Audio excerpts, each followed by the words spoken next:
여러분 안녕하세요. 엄마표를 응원하는 철학적 교육 전문가 숙세입니다. 반갑습니다. 네, 오늘은 제가 지난번에 예고했던 대로 문제집을 풀 때 신경 써야 할 점, 이 부분에 대해서 여러분 말씀드리려고 해요. 문제집을 풀 때 신경을 쓴다는 게 무슨 뜻인지를 한번 좀 생각하시면서 들어보셨으면 좋겠어요. 일단 첫째는 여러분이 아이들하고 문제집을 왜 푸는지 그걸 좀 생각하셨으면 좋겠습니다. 왜 아이들하고 문제집을 푸세요? 문제집을 푸는 이유는 사실은 내가 개념 공부한 것을 확인하기 위해서 문제집을 푸는 거거든요. 근데 요즘 친구들 같은 경우에는 문제집으로 개념을 공부해요. 개념의 그 어떤 속뜻이라던가 이런 것까지 직접 생각하고 더 그 예를 찾아보고 이러지 않은 상태에서 그냥 문제집으로 개념 공부를 하다 보니까 깊이가 당연히 없겠죠. 그런 부분이 있습니다. 그래서 여러분이 항상 교과서로 개념을 공부를 하시고 그리고 난 다음에 그걸 확인하는 차원에서 문제집을 푸셨으면 좋겠다. 선생님 저는요 그러긴 힘들고요. 저는 그냥 개념 문제집으로 아이하고 개념을 공부를 하고 싶습니다. 이렇게 말씀하실 분들은 개념을 정리를 좀 따로 하셔가지고 그거를 좀 자꾸 확인하면서 공부를 좀 하셨으면 좋겠어요. 문제집으로만 그걸 확인하기는 되게 어렵거든요, 여러분. 그래서 여러분이 문제집을 왜 푸는지 그 부분에 대한 생각을 꼭 하셨으면 좋겠다. 그런 거를 이제 하나를 말씀드리고 싶고요. 또 하나는 뭐냐면 개념을 확인하기 위해서 내가 개념을 얼마나 알고 있는지 확인하기 위해서 문제집을 푼다면 도대체 어떤 문제집의 문제가 또는 어떤 문제집이 또는 어떤 문제가 개념을 확인하기 위한 문제인지 그걸 여러분이 좀 파악하실 필요가 있다는 생각이 들어요. 요즘에는 난이도로 보통 문제집을 결정을 하잖아요. 요즘에는 난이도를 가지고 문제를 결정하는 경우가 되게 많아요. 그냥 쉬운 문제, 어려운 문제, 개념 문제는 쉬운 거, 뭐 심한 문제는 어려운 거 이렇게 생각하는 경우가 굉장히 많은데 난이도가 낮은 문제 중에서도 개념을 묻고자 하는 그런 문제들이 있어요. 그러면 그런 문제는 입으로 서로 얘기해보면서 뜯어보고 뭐 이렇게 돌려보고 이렇게 하면서 그 문제를 곰곰이 살펴볼 수 있는 그런 좋은 문제들이 있거든요. 예를 들자면 제가 문제 하나를 준비해 왔는데 한번 보세요, 여러분. 42,000이라는 애가 있어. 너무 열심이다, 그치? 42,000을 14,000으로 나눌 거예요. 이게 도대체 몇 단계 문제야? 이게 대수 시험 문제야, 됩니다. 이 문제가 이걸 답을 이제 구하는 건데요, 여러분. 이걸 이 밑에 뭐라고 써있냐면 이렇게 써있어요. 나누기 100. 또 나누기 100 이렇게 써있어요. 자, 그렇게 되면 여기가 420, 그 다음 또 140 이렇게 되고요. 자, 얘를 또 뭘로 나누게 되면 70, 또 나누기 네모 이렇게 돼 있습니다. 네모를 채우셔야 돼요. 그럼 얘가 6 나누기 2. 자, 그럼 여기 있는 네모가 이렇게 해서 이렇게 화살표. 이런 류의 문제가 있어요. 이런 문제는 굉장히 개념을 묻는 문제가 됩니다. 어째서 그런지 한번 볼게요. 자, 보세요. 42,000을 14,000으로 나눠야 되는데 사실 여러분 나누기라고 하는 거는요. 나누기라고 하는 거는 42,000을 14,000으로 나누나 똑같은 수로 나눠서 나누어지는 수하고 나누는 수가 동시에 같이 작아지잖아요? 그럼 몫은 똑같아요. 자, 예를 들어서 이거 100으로 나눴잖아요, 지금 여기가. 0을 줄였다는 얘기 아닙니까? 그래서 이게 420이 됐고 얘가 140이 됐단 말이에요. 그럼 얘를 얘로 나눴을 때 몫을 지금 구하라고 돼 있지 않지만 사실 이 몫이랑 이 몫이 같단 말이에요. 여러분, 나눗셈 개념 묻는 문제예요. 나눗셈의 성질이죠, 또. 자, 420을 70으로 나눌 때 140도 똑같이 70으로 나누는 거죠. 같이 나눠야 돼. 같은 수로 나누는 거야. 응? 무슨 말인지 아시겠죠? 여긴 6이 되고 그래서 여기가 2가 된다? 그래서 나누잖아요?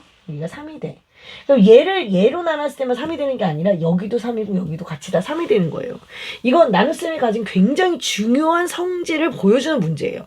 엄청 어려운 문제는 아니거든요. 사실 네모칸만 채우면 되는 문제고 얘가 70이기 때문에 얘하고 얘가 수가 같잖아요. 그러니까 아이들이 얘를 보고 같은 숫자로 맞춘단 말이에요. 그런 다음에 6 나누기 2를 해서 3을 맞추고 이렇게 쭉 화살표를 했기 때문에 애들이 칸을 3으로 채울 거란 말이에요. 되게 쉽게 구할 수 있는 그런 문제인데 그런 문제임에도 불구하고 얘는 나눗셈의 중요한 성질을 묻는 그런 중요한 문제라는 얘기죠. 이걸 가지고 여러분이 아이들하고 얘를 바꿔서 해볼 수 있는 거예요. 이걸 42,000 나누기 14,000으로 할 일이 아니라 24,000 나누기 12,000으로도 할 수 있는 거고요. 얘를 120 나누기 24 뭐 이런 걸로도 할 수 있는 거예요, 여러분. 충분히 그런 것들이 얘를 바꿔서 얘를 만들어낼 수가 있다는 얘기죠. 그리고 나서 이 나누기의 성질 똑같은 수로 나눠가지고 나눴을 경우에 몫이 어떻다? 같다. 이런 것들을 이제 아이들하고 같이 탐구해 보는 거. 이런 문제가 되게 좋은 문제가 되는 겁니다, 여러분. 자, 그러면 아이들하고 이렇게 웬만하면 이런 류의 문제들을 푸는 것이 아이들 정신 건강에도 좋고 개념 확인에도 용이하다. 이런 이제 의미가 되겠습니다.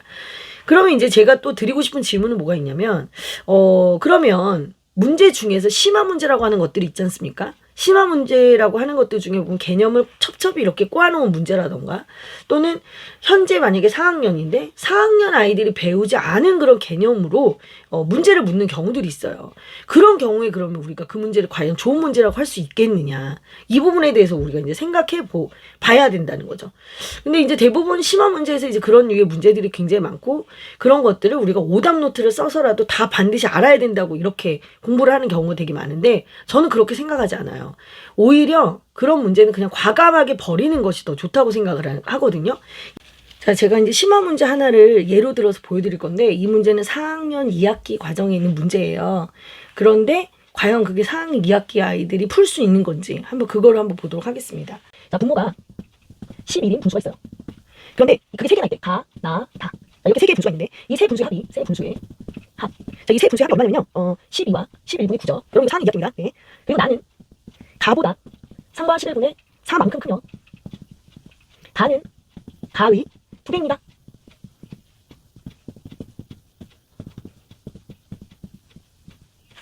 자, 우리는 4학년 2학기 심화 문제집에 있는 내용이에요. 4학년 2학기에선 분수의 덧셈 뺄셈까지 배우고, 분모가 같은 경우에 덧셈 뺄셈 배우는데, 이 문제의 경우를 한번 볼게요.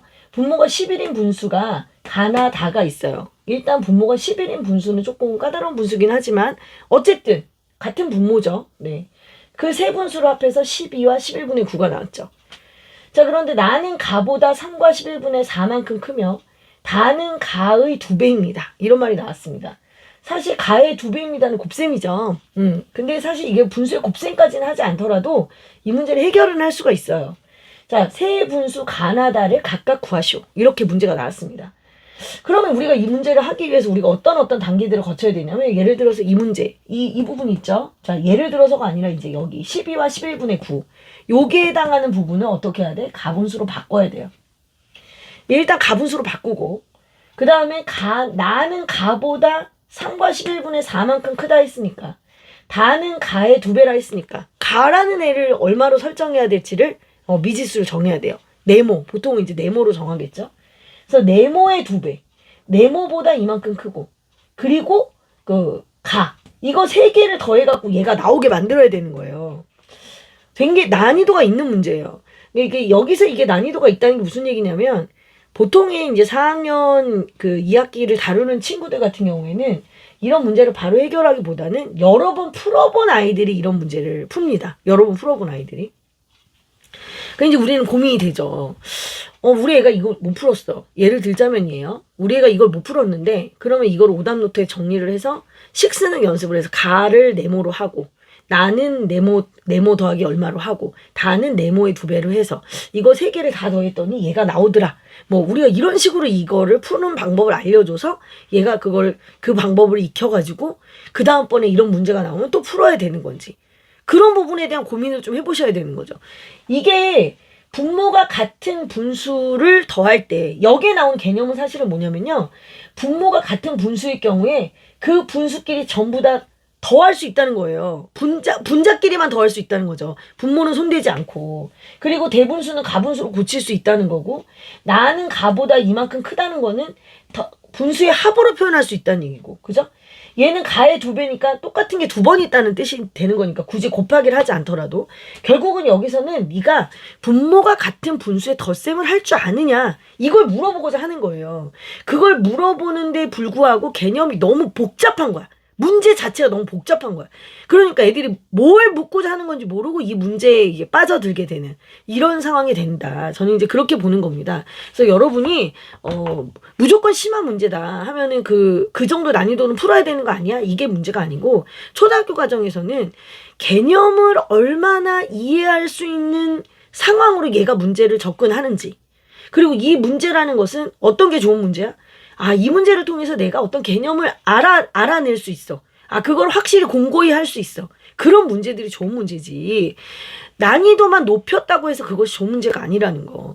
그래서 어렵다 쉽다로 구분하지 않으셨으면 좋겠어요. 저는 어렵다 쉽다로 구분하지 말고 이것이 과연 개념을 확인하는데 도움이 되는 문제인지 아닌 문제인지, 개념을 드러내는 문제인지 안 드러내는 문제인지 그렇게 조금 판단하셨으면 좋겠다. 그래서 제가 이제 두 가지 문제의 예를 보여드렸는데 이제 예를 보여드린 거죠. 두 가지 문제의 예를 제가 이제 보여드린 거죠.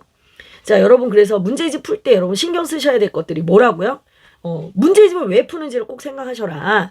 개념을 분명히 하기 위해서, 개념을 확인하기 위해서 내가 문제집 푸는 거다. 이거 잊어버리지 않으셨으면 좋겠고, 별도로 개념 공부는 교과서를 가지고 하시고 문제집으로는 그걸 확인하는 그런 작업을 하셨으면 좋겠다.